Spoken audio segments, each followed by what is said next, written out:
हमारी आज की कहानी है बूढ़े हो गए तो क्या, आत्मसम्मान से जीना छोड़ दें। आज रमाकांत जी अपने घर के बरामदे में आराम कुर्सी पर बैठे हुए कुनकुनी धूप सेक रहे थे। अचानक उन्हें एक भीनी भीनी सी सुगंध आने लगी। देखा तो श्रीमती जी कुरकुरे पकोड़ों से भरी प्लेट लिए उनके सामने खड़ी थी। अपनी मनपसंद चीज देखते हुए पकोड़ों के शौकीन रमाकांत जी की बाछें खिल उठी। अरे कमला जी, आप कैसे जान गई मेरे दिल की बात? कहते हुए रमाकांत जी ने हैरानी जताई। तो कमला जी बोली, पतिदेव 35 साल हो गए आपके साथ रहते रहते, अब तो आपकी रग रग से वाकिफ हो गई हूँ मैं। ये तो आपने बिल्कुल सही कहा। इतने अच्छे से तो मैं खुद को नहीं जान पाया जितना आप मुझे जानती हैं। कमला जी मुस्कुराते हुए अपना रोजाना का सिलाई कढ़ाई का काम लेकर बैठ गई। ये क्या कमला जी, आप फिर से वही सिलाई कढ़ाई में मशगूल हो गई? अरे 2 ऑर्डर थे बस, वही पूरे करने हैं। आप तो जानती हैं कल मैं नौकरी से रिटायर हो रहा हूँ और कल से आप भी इस काम को बिल्कुल नहीं करेंगी। हर महीने दुकान का किराया आता है, फिर अब तो रिटायरमेंट पर 40 लाख रुपए मिल ही जाएंगे हमें, और महीने की पेंशन आएगी सो अलग। बाकी की जिंदगी ऐशो आराम से गुजार सकते हैं हम दोनों। जिंदगी की इस भाग दौड़ में जीवन कैसे गुजरता गया पता ही ना चला, लेकिन जिम्मेदारियों के चलते हम दोनों एक दूसरे के साथ कभी सुकून भरे पल आराम से गुजार ही ना सके। अब तो बस आराम भरी जिंदगी जीने का इरादा है। अभी रमाकांत जी और उनकी पत्नी वार्तालाप कर रहे थे कि इतने में फोन की घंटी बज उठी। रमाकांत जी ने फोन उठाया और बोले, हाँ रोहित बेटा, तुम लोग रिटायरमेंट की पार्टी की तैयारियों के लिए सुबह सुबह पहुंच जाना। 2 ही दिन बाकी हैं। मोहित भी समय पर पहुंच जाएगा। जी पिताजी, आप फिक्र मत कीजिए। रमाकांत जी और कमला जी के 2 बेटे और 1 बेटी है। बड़े बेटे रोहित का एक्सपोर्ट का कारोबार है और छोटा बेटा मोहित मल्टीनेशनल कंपनी में नौकरी करता है, और बेटी सुप्रिया पति व बच्चों के साथ फरीदाबाद में ही रहती है। रमाकांत जी का फरीदाबाद में अपना एक पुश्तैनी मकान है जहां वो अपनी पत्नी के साथ रहते हैं, और पास में ही एक दुकान है जिसे उन्होंने किराए पर चढ़ाया हुआ है। अगले दिन उनके दोनों बेटे, बहुएं और पोता सुबह सुबह रमाकांत जी के घर पहुंच गए। पार्टी की सारी तैयारियां अच्छे से हो गई। शाम को बेटी और दामाद भी समय से पहुंच गए। पार्टी बहुत अच्छे से संपन्न हुई। काम की व्यस्तता के कारण उनकी बेटी और दामाद पार्टी खत्म होते ही चले गए। इस दौरान रमाकांत जी ने महसूस किया कि उनका बेटा रोहित उनसे कुछ कहना चाहता है पर कह नहीं पा रहा। पार्टी समाप्त होने के बाद उन्होंने रोहित को बुलाया और कहा, रोहित, तुम कुछ कहना चाहते थे? पिताजी, आप तो अब रिटायर हो गए हैं, तो मैं और रिया चाहते थे कि अब से आप और माँ हमारे साथ रहें। ये सुनकर माँ बोली, लेकिन बेटा इसकी क्या आवश्यकता है? यहाँ अपना घर है और फिर यहाँ आसपास के माहौल की तो हमें आदत हो गई है। इस पर रमाकांत जी बोले, कमला, अगर रोहित और बहू चाहते हैं कि हम उनके साथ रहें तो इसमें हर्ज है क्या है? बेटे और बहुओं से इस उम्र में सेवा नहीं करवाएंगे तो कब करवाएंगे? अरे वाह, दादू दादी हमारे साथ जाएंगे। कहते हुए पोता राघव नाचने लगा। रसोई घर में खाना पकाती छोटी बहू ये सब बातें सुन रही थी। खाना छोड़कर तुरंत अपने पति की ओर भागी। मोहित, जो टेंट और कैटरिंग वालों का हिसाब करके वापस आ रहा था, अपनी पत्नी को देखते ही बोला, अरे क्या हुआ, भागते क्यों आ रही हो? कोई आसमान टूट पड़ा क्या? ऐसा ही कुछ समझो। क्या मतलब? अरे बड़े भैया माँ और बाबूजी को अपने घर ले जाने के लिए कह रहे थे, तो बाबूजी भी मान गए। अब सारा रिटायरमेंट का पैसा बड़े भैया हड़प ले जाएंगे और आप हाथ मलते ही रह जाएंगे। देख लेना। ऐसे कैसे ले जाएंगे? मैं अभी बाबूजी से बात करता हूँ। कहते हुए मोहित बाबूजी के पास पहुँच गया। बाबूजी, अब हम आप दोनों को यहाँ अकेला नहीं छोड़ सकते। अब आप लोग हमारे साथ ही चलेंगे। अपना सामान पैक कीजिए। अंदर आते ही मोहित बोला तो छोटी बहू भी पीछे पीछे आ गई। बाबूजी मुस्कुराकर कहने लगे, बेटा, विचार तो बहुत अच्छा है तुम्हारा, पर तुमने आने में थोड़ी सी देर कर दी।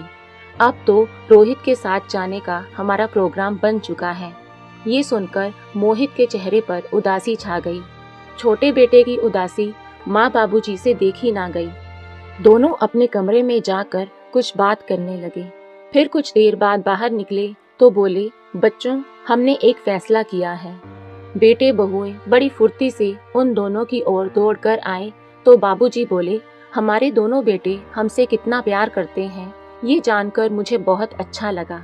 लेकिन एक ही समय पर हम दोनों के घर तो नहीं रह सकते ना, इसलिए हमने सोचा कि हम 6 महीने रोहित के पास रहेंगे और 6 महीने मोहित के पास। मुझे लगता है हमारा फैसला सबको पसंद आएगा। सब लोग इस बात के लिए राजी हो जाते हैं। अगले दिन दोनों बेटे बहू मिलकर माँ बाबूजी का सामान पैक कर देते हैं और माँ बाबूजी अपने बड़े बेटे रोहित के साथ घर चले जाते हैं। घर पहुँचते ही रोहित का बेटा राघव अपने दादा दादी का सामान जल्दी से अपने कमरे में ले जाता है। दादा दादी तो आज से मेरे साथ रहेंगी, कहते हुए राघव खुशी से उछल रहा था। अपने बेटा बहू और पोते का साथ पाकर रमाकांत जी की रिटायरमेंट की खुशी दोगुनी हो गई। घर में सुख सुविधा के सभी साधन उपलब्ध थे। बेटा और बहू दोनों उनके सम्मान में झुके रहते।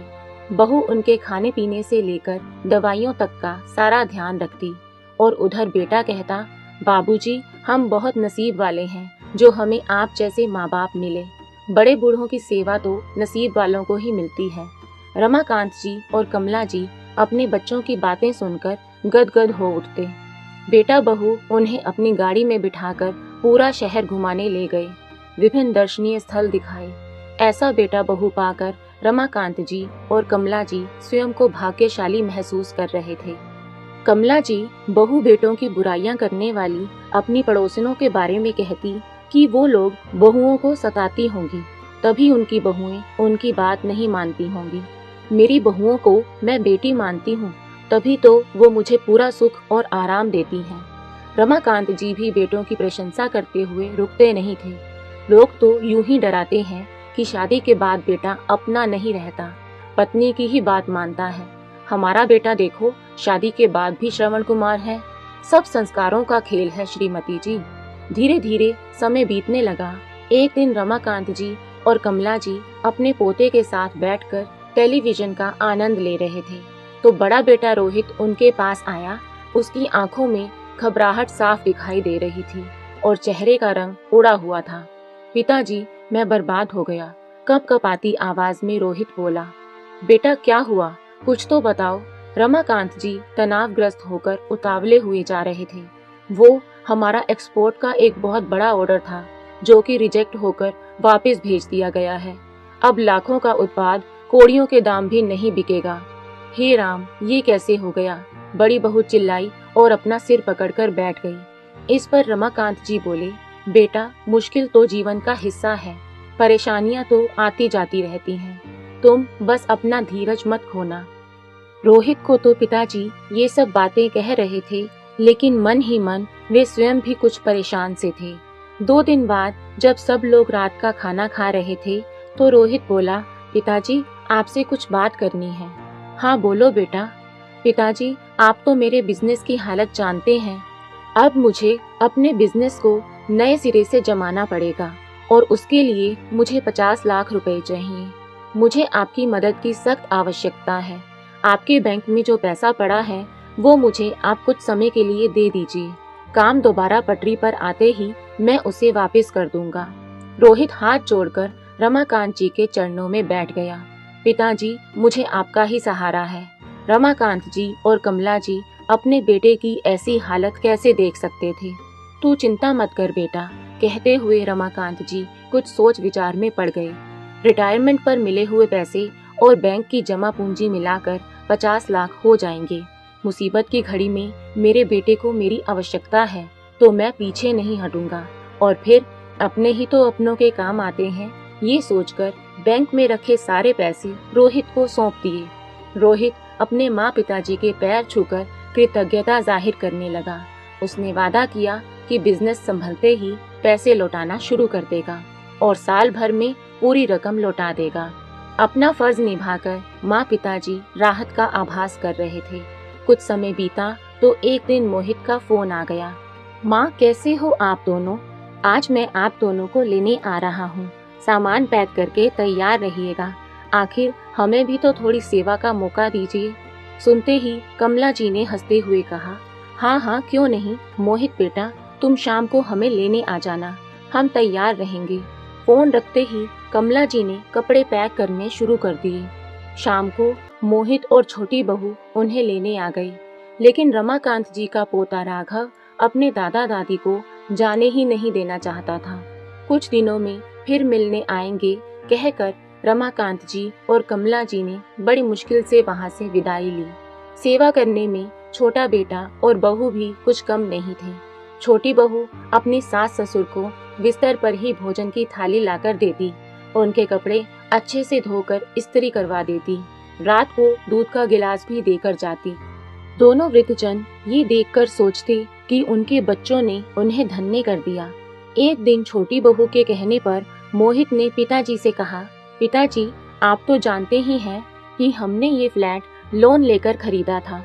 अपनी नौकरी में दिन रात कड़ी मेहनत करने के बावजूद मैं अभी तक किस्तें ही भर रहा हूँ। यदि आप रिटायरमेंट के पैसे से कुछ मदद कर देते तो। सुनकर रमाकांत जी सोच में पड़ गए और अपनी पत्नी की ओर देखने लगे। अपने सास ससुर की कुछ क्षणों की चुप्पी छोटी बहू के सब्र पर भारी पड़ रही थी। फिर भी उन्हें तिरछी नजरों से देखते हुए उसने कुछ ना बोलना ही उचित समझा। कुछ सोच विचार कर रमाकांत जी ने सारी बात स्पष्ट रूप से बता देना ही उचित समझा। रिटायरमेंट के पैसे और बैंक की बाकी जमा पूंजी उन्होंने रोहित को दी थी। ये सुनकर मोहित और छोटी बहू हतप्रभ रह गए। इस बार छोटी बहू स्वयं को रोक ना पाई। हाय हाय, आप लोगों ने अपनी सारी खून पसीने की कमाई रोहित भैया को दे दी। इतना तक भी ना सोचा कि उन रुपयों पर आपके छोटे बेटे का भी हक है। बहू की बातें सुनकर रमाकांत जी हक्के बक्के रह गए। फिर स्वयं को संभालते हुए बोले, उन लोगों को पैसे की सख्त जरूरत थी। कारोबार में बड़ा नुकसान हुआ था उसे, और फिर रोहित ने रुपया उधार ही तो लिया है। उसने मुझसे वादा किया है कि जैसे ही दोबारा से कमाने लगेगा थोड़ा थोड़ा पैसा मुझे लौटाना शुरू कर देगा और साल भर में पूरी रकम वापस लौटा देगा। ये तो वक्त ही बताएगा पिताजी, कहते हुए मोहित पैर पटकता हुआ अपनी नौकरी पर चला गया और छोटी बहू जलते भुनते हुए रसोई में चली गई। रमाकांत जी और कमला जी बेटे बहू की बातें सुनकर सन्न रह गए। हमेशा मान सम्मान करने वाले और सलीके से पेश आने वाले बेटा बहू इस प्रकार का अशोभनीय व्यवहार कैसे कर सकते हैं। उन दोनों के मन पर चिंताओं का बोझ आ पड़ा। रमाकांत जी अपनी पत्नी से बोले, कमला, हमने अपने बेटे की मदद करके क्या गलती की है? रुपया क्या बेटे से ज्यादा कीमती था? सप्ताह में 1 या 2 बार रोहित अपने माँ पिताजी को फोन करके हाल चाल पूछता था, लेकिन कुछ समय बीत गया था, उसका फोन नहीं आया। रमाकांत जी उस दिन की प्रतीक्षा कर रहे थे जब रोहित उन्हें पैसा लौटाएगा और उस दिन वो मोहित को दिखा देंगे कि अपने बड़े बेटे पर विश्वास करके उन्होंने कोई गलती नहीं की। उसके बाद भी 2 महीने बीत गए और रोहित का फोन नहीं आया। रमाकांत जी ने रोहित को फोन करके कुछ पैसे लौटाने के लिए कहे, लेकिन रोहित ने यही कहकर फोन रख दिया कि कुछ और समय लगेगा, अभी तंगी चल रही है और आप अभी कुछ महीने मोहित के पास ही रहिए। रोहित के इस रूखे व्यवहार का कारण उन दोनों को समझ नहीं आ रहा था। देखते ही देखते महीनों बीत गए, लेकिन रोहित ने 1 रुपया भी नहीं लौटाया और ना ही उन्हें अपने साथ ले जाने आया। आखिर एक दिन रमाकांत जी ही रोहित के घर चले गए और अपने रुपयों के बारे में पूछ लिया, तो जवाब में रोहित शेर की तरह गुर्राने लगा। आप लोग कैसे माता पिता हैं? बेटे के दुख में भी आपको अपना पैसा प्यारा है। अभी तो काम कुछ संभलने लगा है, अभी इतना सारा पैसा निकाल लूंगा तो आगे काम कैसे चलेगा? बड़ी बहू ये बातें सुनकर बाहर आई और कहने लगी, बाबूजी, आपके पास रुपए की कमी है क्या? वैसे भी तो पैसा बैंक में ही पड़ा था। ये पैसा लेकर हम लोग कोई सुख सुविधा का सामान तो जुटा नहीं रहे हैं, आपके बेटे के काम ही आ रहा है। बहू और बेटे की बात सुनकर रमाकांत जी जड़वत रह गई। रुपए के साथ साथ तो उनका मान सम्मान भी चला गया था। दोनों में से किसी ने उन्हें बैठने तक को नहीं कहा और रमाकांत जी अपमान का घूंट पीकर वापस आ गए। रात को मोहित आया। आते ही पिताजी से पूछा, पिताजी पैसे मिल गए? रमाकांत जी कश्मकश में पड़ गए। समझ नहीं आ रहा था कि क्या उत्तर दें। फिर कुछ सोचकर बोले, वो रोहित कह रहा था कि काम कुछ संभल जाएगा तो पैसा दे देगा। पिताजी, आप ये जो नजरें चुराकर बात कर रहे हैं ना, साफ साफ पता चल रहा है कि भैया ने इनकार कर दिया है पैसे देने से। आंसुओं से सराबोर आंखें लिए रमाकांत जी बोले, बेटा तू ठीक ही कह रहा था, रोहित रुपए वापस ही नहीं करना चाहता। मैं जानता था ये सब बड़े भैया की चाल थी आपसे पैसा हथियाने के लिए। सब ढोंग किया था उन्होंने। ये सुनते ही छोटी बहू जो कब से अपने होंठ सिले बैठी थी, चिंघाड़ते हुए बोली, पिताजी ऐसा तो नहीं चलेगा। एक बेटे पर इतनी मेहरबानी और दूसरा बेटा हाथ मलता रह जाए। आप तो दोनों बच्चों में भेदभाव कर रहे हैं। हमने तो सुना था कि माँ बाप को सभी बच्चे एक समान प्रिय होते हैं। सुनकर रमाकांत जी को अपराध बोध होने लगा। ऐसा नहीं है बहू, हमारे लिए तुम सब समान हो। तो ठीक है, यदि ऐसी बात है तो आपकी गांव वाली दुकान मेरे नाम करवा दीजिए, मोहित बोला। बेटा, हमने सपने में भी ना सोचा था कि हमारे बच्चे हमें ये दिन दिखाएंगे, कमला जी ने कहा। तो रमाकांत जी बोले, नहीं कमला, यदि बेटे बहू ने हमसे हमारे प्यार का सबूत मांग ही लिया है तो ठीक है, मैं कल ही गांव वाली दुकान मोहित के नाम करवा देता हूँ। रमाकांत जी के इतने कहने की देर थी कि मोहित और छोटी बहू के चेहरे पर संतुष्टि के भाव आ गए। दोनों एक दूसरे को देखकर मुस्कुराने लगे। आखिरकार उनकी चाल भी कामयाब हो गई थी। अपने कमरे में जाने के बाद कमला जी ने रमाकांत जी से कहा, एक गलती को सुधारने के लिए दूसरी गलती करना कहाँ की समझदारी है जी। मैं क्या करता कमला, मेरे सामने और कोई चारा ही ना था। लेकिन जरा ये भी तो सोचिए कि हमारे पास कुछ भी नहीं बचेगा, हम अपना खर्चा कैसे चलाएंगे। कोई बात नहीं कमला, हमने अपनी संतान के प्रति अपना फर्ज पूरा कर दिया है। जो हमारी मृत्यु के बाद उन्हें मिलना था वो पहले ही मिल गया। फिर कुछ दिनों में इस महीने की पेंशन भी आ जाएगी और दुकान का किराया भी। कुछ दिन बीत गए लेकिन दुकान का किराया नहीं आया तो रमाकांत जी ने किराएदार को फोन लगाकर किराए के बारे में पूछा। किराया तो दे दिया है मैंने, रमाकांत जी के किराएदार ने कहा, लेकिन मुझे तो नहीं मिला। आपने किसे दिया है? दुकान के नए मालिक मोहित को। किराएदार का जवाब सुनकर रमाकांत जी को जैसे एकदम झटका सा लगा। पति पत्नी दोनों मानसिक वेदना से गुजर रहे थे। घर तो पराया लगता ही था, अब तो अपना खून भी पराया हो चुका था। कमला जी ने वापस घर जाने की बात की तो रमाकांत जी कहने लगे, अपने बेटों के साथ कितनी शान से निकले थे, अब वहीं वापस जाएंगी तो जग हंसाई होगी। अगले दिन सुबह सुबह उनकी बेटी का फोन आया, माँ, बाबूजी, हैप्पी मैरिज एनिवर्सरी।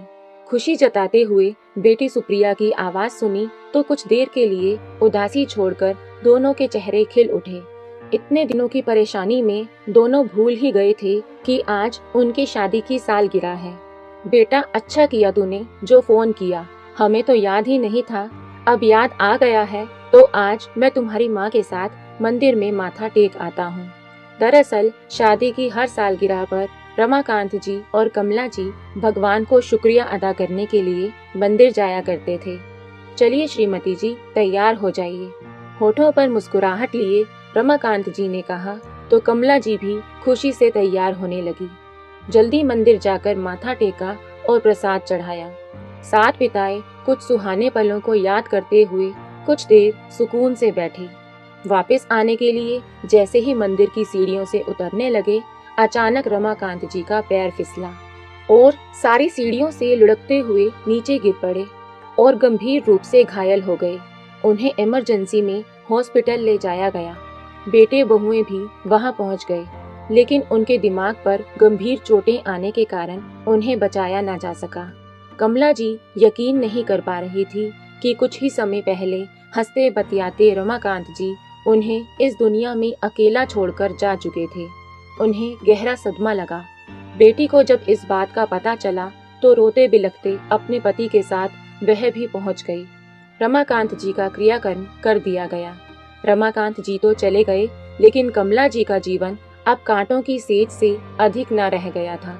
अब वह हर चीज के लिए बेटों के ऊपर आश्रित हो गई। सब कुछ तो अपने बेटों को दे चुके थे रमाकांत जी, अब तो कमला जी पाई पाई की मोहताज हो गई। और उधर कुछ कारणों से रमाकांत जी की पेंशन भी मिलने में देरी हो रही थी। माँ के दुख को समझते हुए बेटी सुप्रिया कभी कभार अपनी माँ की जरूरत का सामान ले आती थी। कमला जी मन ही मन सोचती कि दोनों बेटों के होते हुए भी उन्हें बेटी पर आश्रित रहना पड़ रहा है।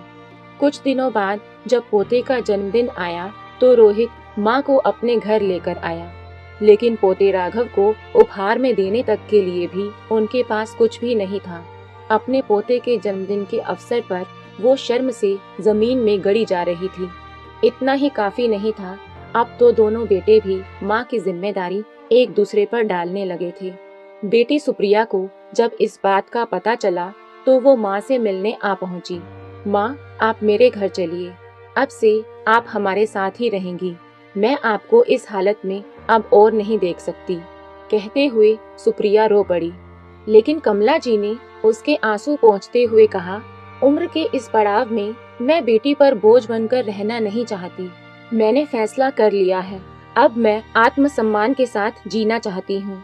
कहते हुए कमला जी अपना सामान पैक करने लगी और बेटी सुप्रिया ने भी उनकी मदद की और अपनी माँ को वापस उनके पुश्तैनी घर में ले गई। 2 दिन अपनी माँ के साथ रहकर सुप्रिया अपने घर लौट आई, लेकिन हर समय बेटों द्वारा दिए गए घाव उन्हें पीड़ा देते रहते। सुप्रिया समय समय पर अपनी माँ का हालचाल जानने आ जाया करती थी। एक दिन शाम को जब सुप्रिया अपनी माँ से मिलने घर आई तो देखा कमला जी रमाकांत जी की आराम कुर्सी पर बैठी हुई थी, हाथ में रमाकांत जी की तस्वीर लिए। सुप्रिया आते ही बोली, ना जाने क्यों दिल बैठा जा रहा था, तो सोचा आपसे मिलने ही आ जाऊं। लेकिन सुप्रिया ये देखकर हैरान थी कि उसके आने पर माँ के चेहरे पर कोई भाव ही ना थे। माँ, ओ माँ, कहाँ खो गई? सुप्रिया ने माँ को जैसे ही हाथ लगाया तो कमला जी निढाल होकर कुर्सी से गिर पड़ी। उनके प्राण निकल चुके थे। आज बूढ़े माँ बाप दुनिया से नहीं बल्कि अपने बेटों से ही हार गए। दोस्तों, बच्चे ये भूल जाते हैं कि ये माँ बाप ही हैं जिन्होंने हमें अच्छी जिंदगी दी और जीने के काबिल बनाया। जितना प्यार हम अपने बच्चों से करते हैं, क्या उतना प्यार हम अपने बूढ़े माँ बाप को दे पाते हैं? शायद नहीं। अगर माँ बाप बीमार भी हो जाएं, तो सिर्फ एक जिम्मेदारी के साथ इलाज करवाते हैं, लेकिन माँ बाप की जगह ईश्वर से भी ऊंची होती है। ये बात तब समझ आती है जब हमारे बच्चे हमारे साथ ऐसा ही व्यवहार करते हैं। जो बोएंगे वही काटेंगे, यही सृष्टि का नियम है। आपको ये कहानी कैसी लगी? लाइक और कमेंट करके जरूर बताएं और चैनल को सब्सक्राइब करना ना भूलें। मिलते हैं एक नई कहानी के साथ। बहुत बहुत धन्यवाद।